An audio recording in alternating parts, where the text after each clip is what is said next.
Chapter 6 has been an absolute rollercoaster ride. We've seen Epic Games take on their boldest creative swings yet, introducing completely new themes, overhauling weapon systems, experimenting with PvE elements in Battle Royale, and giving us some of the most memorable collabs in Fortnite history, which felt a bit overhauled, but it's fine. Some seasons absolutely knocked it out of the park and became instant classics that the community still talks about. Others, well, let's just say they were more decisive, and we're going to get into exactly why that is. Now, if you've been playing Fortnite since Chapter 6 launched back in December 2024, you know how much this chapter has evolved. We started on a brand new island called Oninoshima with cherry blossoms falling and katanas clashing. Well, so grab your snacks, settle in, and let's dive into the complete Chapter 6 experience. Let's kick things off with where it all began, Chapter 6 Season 1. Oni Hunters, also known as Demon Hunters. This season launched on December 1st, 2024, and immediately set a new tone for Fortnite. The theme and setting. Season 1 brought us to Oninoshima, a brand new island steeped in Japanese culture, yokai mythology, and demon hunter aesthetics. The map was absolutely gorgeous, cherry blossoms falling, traditional architecture, and locations like Shogun Solitude, Demon's Dojo, Warrior's Watch, and Seaport City. The story centered around demon warriors wreaking havoc with their masks of chaotic power. Loophole breakdown. Now let's talk weapons, because Season 1 completely overhauled the arsenal. New weapons. Hollow Twister Assault Rifle, a futuristic AR with solid accuracy. Fury Assault Rifle, unfortunately the weakest weapon this season. Veiled Precision SMG, great for close quarters combat. Surgefire SMG, high capacity, 40 rounds. Sentinel Pump Shotgun, the best shotgun of the season, deadly with headshots. Twin Fire Auto Shotgun, 14 shell magazine but weaker damage per shot. Oni Shotgun, another solid option. Melee and special items. Typhoon Blade, the star weapon, a devastating katana that made you sprint faster, consume less stamina, and dealt rapid slashing damage. This thing was everywhere and defined the season's meta. Oni Masks. Fire Oni Mask, launched homing flame projectiles dealing 100 damage. Void Oni Mask, teleportation ability for repositioning. Mythics and medallions, great. I hate medallions so much. Shogun X, dropped the Wanderer medallion, infinite sprint, plus invisibility while sprinting, combined with the infinite sprint. Man, I hated that so much. Anyways, the Knight's Rose dropped the Night Rose medallion, automatic weapon reloads. At least this medallion was simple, but it's still a stupid medallion at that. Returning classics, Suppressed Pistol, Hunting Rifle, major changes. Here's something huge. All traditional weapons in Chapter 6 became hit scan. No more leading your shots with ARs and SMGs. This was a massive change for the projectile system we had been using in Chapter 5. The Battle Pass also changed. It now costs 1000 V-Bucks instead of 950 V-Bucks, and Battle Stars were removed in favor of a page-based reward system similar to Chapter 2. Season 1 also introduced Expertise Quests, where you will complete challenges with specific weapons to unlock the ability to buy legendary versions from NPCs. The Ups. Absolutely stunning map design, best looking Fortnite map in years. Fresh Japanese theme that felt authentic and unique. Typhoon Blade was incredibly fun and changed combat dynamics, but was the most annoyingest thing I have ever seen, even used at this point. No, it was. I don't know why I said at this point, because, yeah, you know, it's not in the game anymore, unless you use creative, but that's a different kind of thing. Hit-scan weapons made gunplay more accessible. And we went back to the classic Winterfest experience, with Winterfest 2024, added great seasonal content. Permanent return to Fortnite OG mode, which was incredibly popular at first. Godzilla as a Battle Pass reward was pretty epic, because so many memes with the introduction of kicks. The downs. The Fury AR was disappointingly weak. Some players felt the Typhoon Blade made fights too melee focused. Battle Pass price increase wasn't popular. Fire Oni Mask could feel oppressive in close range. Limited weapon variety at launch compared to previous chapters. Community reception.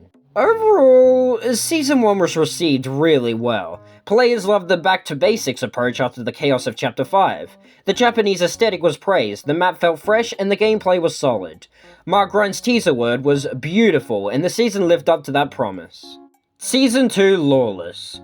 Season 2 dropped on February 21st, 2025 and completely shifted gears. Say goodbye to honorable demon hunters, it's time for heists, crime, and chaos. The theme and setting. Lawless brought a crime-themed season with the return of Midas, yes. Midas again.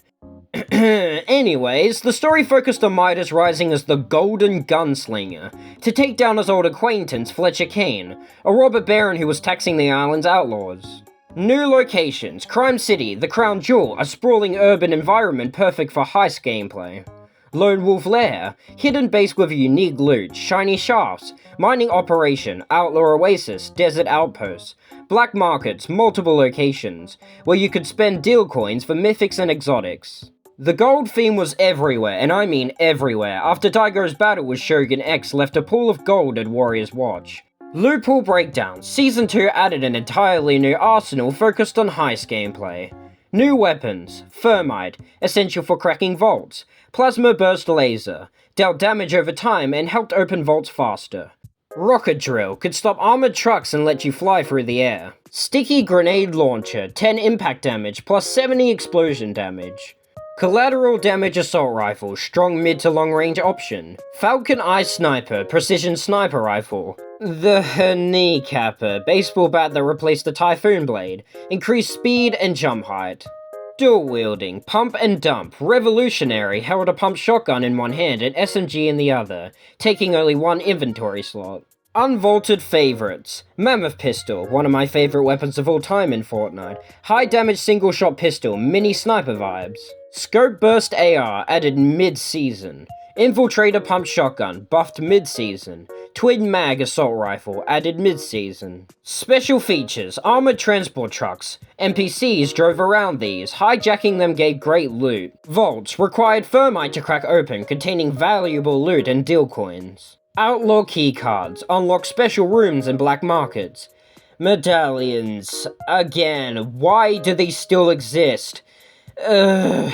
Fletcher Kane dropped the Unstoppable Medallion, increased sprint plus bash enemies. Shogun X returned with Super Shield Medallion, Shield Bubble Jr. when healing. Even though the collabs were way too much this chapter, I didn't mind the Mortal Kombat collaboration. Mid-season added Sub-Zero with his combat kit, Ice Slide plus Frosty Fists, and later Scorpion joined the fight. New boon system. Season 2 introduced 5 new boons. Fire boon, faster reload. Void boon, revealed nearby players after eliminations. Wind boon, faster movement with pickaxe. Water boon, healed you and allies while swimming in water. I think it was allies as well, but I can't really remember. Honestly, I just don't care to remember, honestly. Season 2 wasn't really one of my favorites this chapter. Vulture boon, showed defeated enemies across the map. Huge for competitive. The ups. Heist gameplay was incredibly fun and engaging. Vaults added meaningful objectives beyond just eliminations. The Kneecapper was a worthy successor to Typhoon Blade. Probably even better. Pump and dump dual wielding was innovative. Midas's return was alright, but I just didn't really care. I was mostly fine with it, I guess, because we're used to it at this point. So there's basically no reason to complain about it. Anyways, black markets provided strategic depth. Boon systems added customization without being overpowered. Mortal Kombat collab was fire. Kind of? I don't know. The down. Some players felt it was another heist season. We had multiple before. Vaults could create chaotic third-party situations. Sticky Grenade Launcher was inconsistent. The Pickled teaser was confusing, related to a pickle NPC nobody cared about. People kinda liked the trailer, but then the pickle stuff just got kinda hated in my opinion. But I don't know if that was just opinion or rumors I heard, I can't really remember. Community reception, mixed but mostly positive, I guess. Competitive players loved the strategic depth with vaults and black markets. Casual players enjoyed the heist fantasy. However, theme fatigue was real. This was the third crime/heist themed season in Fortnite's history. The gameplay mechanics saved it from feeling too repetitive. Before Season 3, we got a mini-season called Galactic Battle, a Star Wars takeover that lasted from May 2nd to June 7th, 2025. The Star Wars Experience. This was short but alright. The entire loophole was Star Wars weapons. No regular guns at all. Weapons. Various blasters, no ammo needed, but they overheat. Multiple lightsabers with different abilities: red lightsaber, force throw, purple lightsaber, force pull, and more color variants: thermal imploder, grenade. New vehicles: X-Wings and TIE Fighters return for aerial combat.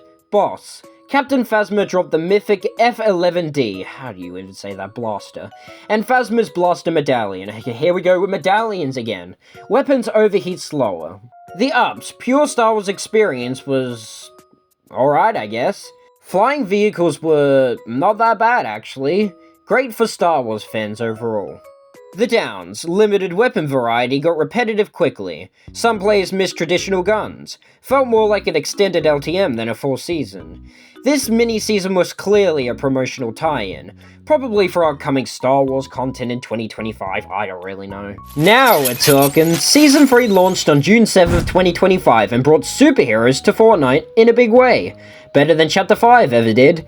This is where Chapter 6 really hit its stride. The theme and setting. Super was the main part of it all. The story continued with Daigo returning from the spirit realm, now corrupted and building spires to drain the island's energy. The Dark Presence was pulling the strings. New locations: Supernova Academy, the standout POI, a training facility for heroes. Utopia City, shining beacon of hope, ultra modern and sleek. Demon's Domain, Daigo's corrupted stronghold. Harmony Hills, peaceful residential area. Also plus, other multiple superhero-themed landmarks. Loot Pool Breakdown. Season 3 went crazy with the weapon variety. Hero items. Special powers. Mist gauntlets fired shadow energy cones, kill switch revolvers, dual pistols with dodge ability and hang time mid-air shooting, tracking visor, scanned the battlefield, pinged enemies, also showed footprints, bass boost, sound wave that destroyed structures and launched you in the air, surf cube, added later, surfboard for mobility. Storm Beast's pom-poms, added later, transformed you into a Storm Beast. Mist form, added later, invulnerable Shadow Raven form. New guns: Robin's grapnel gun, extended range grappler. Spire rifle, mythic LMG with massive magazine. Hyper burst pistol, 3-round burst pistol. Deadeye DMR, high precision marksman rifle. Unstable exotic weapons, rank S hero caches only. Unstable yoink shotgun, yoinked enemies towards you with first shot. Unstable voltage burst pistol, shockwave on first and last shots. Unstable frost fire shotgun, alternator between giving you pepper effect or slowing enemies. Other gear: crypto treats, summon Superman's dog for AoE damage, shockwave grenades, classic mobility tool. New sprites: Dash sprite, granted dash charges. Superman sprite, laser beam destroyed everything. And I mean everything. That thing was overpowered. Until they basically kind of nerfed it, but whatever. Medallions and mythics. Infernal Defenses Medallion, increased reload speed, regenerated shield. Shrouded Striker Medallion, extended sprint jump abilities, granted invisibility. Enhanced versions of Spire Rifle and Deadeye DMR as mythics. Hero ranked system, started at C, progressed through B, A, and S. Higher ranks unlock better hero caches and Academy Tech Labs access. Boons: Combat Acrobat Boon, parkour partially reloaded weapons. Heightened Sensors Boon, marked attackers. The Collaboration. Superman himself was in the Battle Pass, released July 11th, and Robin appeared as a major character. The ups: hero items were incredibly fun and varied. Best Fiend diversity within a single season. Unstable exotics were creative and rewarding. Superman and Robin were awesome additions. Tracking Visor was game-changing for team play. Map felt diverse with clear hero/villain territories. Kill switch revolvers were good. The downs: some hero items were hard to find constantly. Power level variance was huge, could feel unfair. Bass boost could be sometimes annoying in team modes. Community reception: very positive. Players loved the creativity and variety. The superhero fantasy was executed well, and the season felt fresh despite being another superhero-themed season. Seeing what they did in Chapter 5, yeah, we don't talk about that. Competitive players appreciated the skill expression with hero items. Casual players loved the comic book feel. This was Chapter 6 hitting its peak. August 7th, 2025, Season 4 arrived with bugs. Yeah, you read that right. A full-blown alien bug invasion. Because this is Fortnite, gosh, this game is insane and wild because, yeah, I don't know why, it just is. Shock and Awesome brought a bug-fighting theme after Superman severed a Dark Presence tentacle in Season 3. It decomposed and attracted massive mutated bugs called Onimorphs. The OXR, Onimorph Extermination Rangers, reactivated to fight the infestation. Major map changes. The Hive, Bug Central, replaced Lone Wolf Lair. OXR HQ, military base built around base tunnel with armory. Rangers Ruin, former OXR base overtaken by bugs, replace Crime City. Swarmy Stash, bug-infested loot spot, Demons Debris, corrupted Demons Domain. Plus 14 new name locations total, most in a single season since Chapter 3 Season 4. Loot Pool Breakdown, Season 4 went hard on the military arsenal. New weapons, Bug Blaster, plasma weapon that fired explosive projectiles OR charged for massive blast. 100 base damage, 166 to structures. Wrecker Revolver, high impact revolver, S tier weapon. Sweeper Shotgun, semi-auto shotgun, fast fire rate, 1.52. Lead Splitter 3000, 12 barrel minigun, DPS increase while firing, up to 270 max. Swarm Strike Launcher, rocket launcher that launched bug swarms. Roly Poly, added later, transformation item to roll and bounce around. Blade Blaster, mid-season, Power Rangers collab, sidearm from the show. Hammer Assault Rifle, reliable AR option. Exotic weapons, OXR bunkers at rank A. Eradicator OXR Rifle, rampaging damage on consecutive hits. Double Trouble, 2 shotguns, double pump mechanic with no delay. Shock and Slow Shockwave Launcher, shockwave grenades with slowdown effect. Marksman Wrecker Revolver, higher fire rate, better headshot multiplier. Exotic Slapberry Fizz, Flowberry Fizz with slap effect. Vehicles, Hammerhead Chopper, helicopter with switchable cannon seat. Bug enemies, this season introduced PvE elements. Swarmers, basic bug enemies. Bombers, exploding bugs. Queens, boss bugs at 3 locations. The Hive Queen, dropped Enhanced Wrecker Revolver plus Surge Medallion. Here we go with the medallions again. Movement speed. Rangers Ruin Queen, dropped Mythic Tac Shotgun plus Spring Leg Medallion. Double Jump, no full damage. Demon's Domain Queen, drop Mythic OXR AR plus Carapace Medallion. Siphon, 50 health per elim. Free shield / second up to 50. The new rank system, OXR rank system, replace hero rank. Started at C, progress through B, A, and S. Killing bugs, eliminating players, and looting chests increase your rank. At higher ranks, OXR sent supply drops with weapons and gear. Bunkers unlocked at rank A with exclusive exotics. Collaborations. Man, this season was way too filled with collabs. Anyways, Halo. UNSC Spartan was the instant unlock battle pass skin and became free at level 100 starting August 26. Power Rangers. Green Ranger, Tommy Oliver and Dino Megazord. Mid-season drop, join the fight. Full tokusatsu style trailer was released. The Ups. Most ambitious PvE integration in competitive Fortnite. Bug enemies added a new challenge layer. Though not really, because they got glitched in rocks most of the time, or anything that was above high place where they couldn't reach you. Some would fly and make it, but when they mostly tried to, they would still glitch out. But anyways, moving on. OXR bunkers and supply drops were rewarding. Bug Blaster was incredibly satisfying to use. Halo collab was handled perfectly. For some players except for me, Power Rangers nostalgia hit hard. 14 new locations kept the map feeling fresh. Hammerhead choppers brought back aerial combat. Medallions were well balanced and impactful. Season 2's medallions were probably the best. This one was still kind of trouble, but that's fine, I guess. Whatever. I don't really think it was really well handled, but only kind of is what I'm trying to say. But anyways, moving on. The downs. Theme was divisive. Bugs grossed out some players. Became the most unpopular season in recent memory by metrics. I can tell you this much, they certainly didn't gross me out because it's just a game. Anyway, moving on. Lowest player counts as numbers went public. PvE elements felt forced in a PvP game for some. Bug fights could interrupt crucial PvP moments. Purple goo aesthetic was ugly to too many players.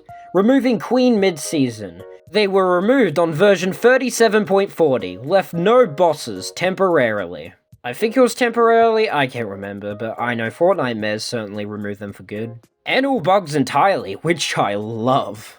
Anyways, moving on, too much going on, overwhelming for casual players. Some weapons were disabled and competitive for balance. Now, moving on to Fortnitemares 2025, Season 4 also hosted Fortnitemares, adding Creepy Camps, Gaudy Gate, Pumpkin Pass, Viney Shafts as the new spooky locations. Didn't scare me though, because I don't get scared of stuff or grossed out by stuff.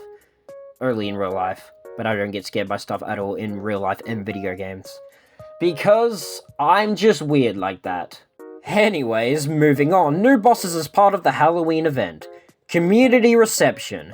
Unfortunately, Season 4 was not well received. While some players appreciated the ambition and loved the crossovers, the majority found the bug theme off-putting and the gameplay loop tedious. The PvE elements felt like they were competing with the core PvP experience rather than enhancing it. And in the end, this season wasn't considered top tier for a lot of players. It was a miss. Anyways, moving on to the next mini-season.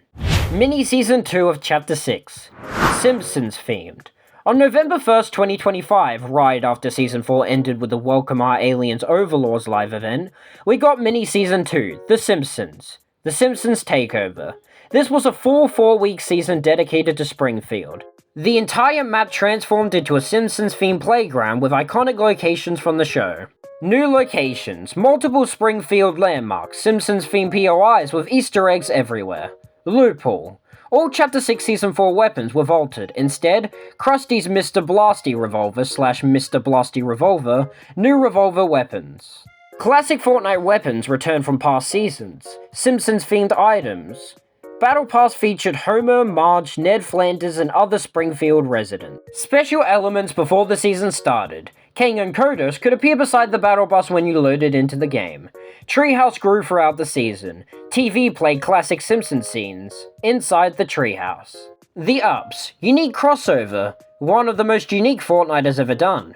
Incredibly nostalgic for a lot of players. I don't know for me, but definitely for a lot of players, considering the player base went up super high. Anyways, Easter eggs everywhere for fans. 4 weeks of content. Fresh break from the bug theme. The downs. Some players thought the map was too small or cramped. Felt like Reload, but honestly, I thought it was fine. Anyways, I thought it was pretty fine in the end. Verdict. A fun novelty season, but decisive. Simpsons fans loved it, others felt it was too gimmicky. I didn't really think it was gimmicky, I thought it was pretty fine. But in the end, I don't know much about The Simpsons, or most of the references, but hey, I thought it was a fun season nonetheless. And there you have it. Every season of Fortnite Chapter 6, analysed and broken down. Basically. I don't really know. Whatever. Overall Chapter 6 verdict. The highs. Season 1's stunning Japanese aesthetic set an incredible foundation. Season 2's heist gameplay added strategic depth. Season 3's superhero fantasy was creative peak. Crossovers were generally excellent. Hit-scan weapons made gunplay more accessible after everybody complained about them not returning in Chapter 5. They were very glad they returned them in Chapter 6, and players loved it. But when Bullet Drop came back for a bit, players kept complaining. But whatever, I don't really care, but I do mostly prefer hit-scan returning, so I was mostly fine with it, and kind of excited that they brought it back. Whatever. OG mode returning permanently was huge at first, but then the player base for that mode kinda went down. And Battle Royale was still at the top as usual. The lows. Season 4's bug theme was deeply unpopular. Theme repetition, multiple heist/crime seasons. Battle Pass increase. Some seasons felt overwhelming with too many systems. Balance issues with certain weapons and items. Too many collabs trying to be shoved in at once. The verdict. Chapter 6 was ambitious and experimental. And while not every season lands perfectly, they keep the game fresh and evolving. Anyways, what was your favourite Chapter 6 season? Drop your thoughts in the comments below. Thanks for watching, and I'll see you in Chapter 7.